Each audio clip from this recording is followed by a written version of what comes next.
I know your mom raised you better. Check out this mumpsimus. Whoa. This guy's gotta be somewhere? Can't use a blinker? Guys, you gotta share the road. What is this? This guy doesn't even deserve a license.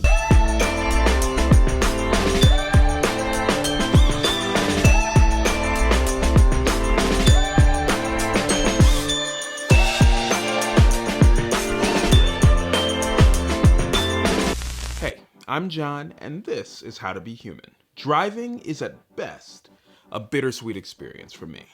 Sure, it's pretty cool that I can come and go as I please, but it's a miracle that any of us get from point A to point B safe or alive in one piece on a daily basis. I mean, think about it. We travel at speeds in excess of 60 miles per hour in a vehicle that weighs 10 times as much as we do, in confined spaces with other people who don't have the same agendas as us. It's madness, but it works because there are rules in place to help us consider others. If you're a friend of mine, then you know that nothing irks me more than people who are inconsiderate of others. And there's no place where that's on display more than in traffic. And one action in particular causes me so much angst: the lack of using a turn signal, or otherwise known as a blinker. About once every 6 months or so, I'll post a PSA about how someone's bothered me by not using their blinker. You've heard my arguments about how this menial task gives way to understanding, how one person in one vehicle can communicate to somebody in a completely different vehicle as if by magic. Ho, ho, ho, it's magic! What their intentions are. You've no doubt heard me pass judgment on these people, calling them names that are not fit for the ears of children. But why do I get so keyed up about this? Well, it's because for me, not using a blinker is not just a mere inconvenience. It's an expression of downright selfishness. Are you really gonna insist that people who refuse to use their blinkers are somehow flawed human beings? Yes, I am. But I think we're all flawed, and for blinker neglectors, it's just a little bit easier for the rest of us to see how they're flawed. But here's the problem. I know that there are people who I am quite fond of who fall into this category. And if I'm completely honest, I'm not comfortable going places with them. And when I ask them why they're so opposed to using their blinker, their answers without fail are always the same. I know where I'm going. Herein lies the problem. Blinkers are not for you. They are a way to communicate your intentions with others, and they cost the user nearly nothing. You lose like the caloric value of like 1/6 of an M&M by turning on your blinker. Actually, I did the math on this, and the exact value of caloric loss for using your blinker is about 0.0018 calories. Now, you're smart folks. You probably have realized that this is about far more than using a blinker for me. It's about our propensity to be self-centered. Story time. A few months back, I went to this lecture that was being held downtown.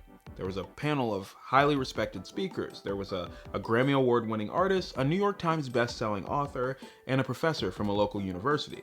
The conversation flowed from one idea to another, but eventually postmodernity popped up. The author spent like 15 minutes discussing this term that he had just learned about.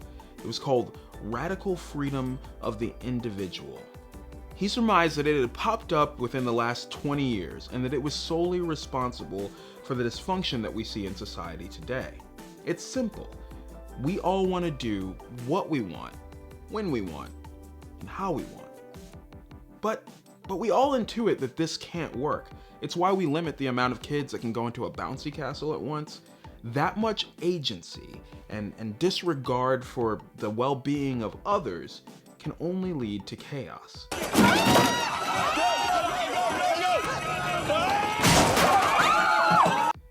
And chaos leads to disaster. The author would go on to say that this was a key tenet of the postmodern society.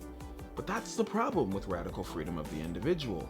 It's perspectival, which means it varies from one person to the next, which makes it a really shaky surface to build a society on. Now, let's get to the practical stuff. Am I saying that you're being a bad person by not using your blinker? Absolutely. But that's not the final word. I think people are capable of change. As a matter of fact, I think that one of the hallmarks of being a good person is being willing to do the work to change and grow. And you might be saying, but John, it's just not a habit for me. Well, that's okay. Neither was going poop on the potty at one point in time, but you do that. And when we think about it, the people who we look up to most have a certain humility of spirit. They're confident, sure, but they're also malleable. Our favorite athletes or leaders, scientists, people have one thing in common. They all want to do better. And we can do that too. Let me make this plain. Immature people look for the quickest and easiest way to satisfy their wants and needs.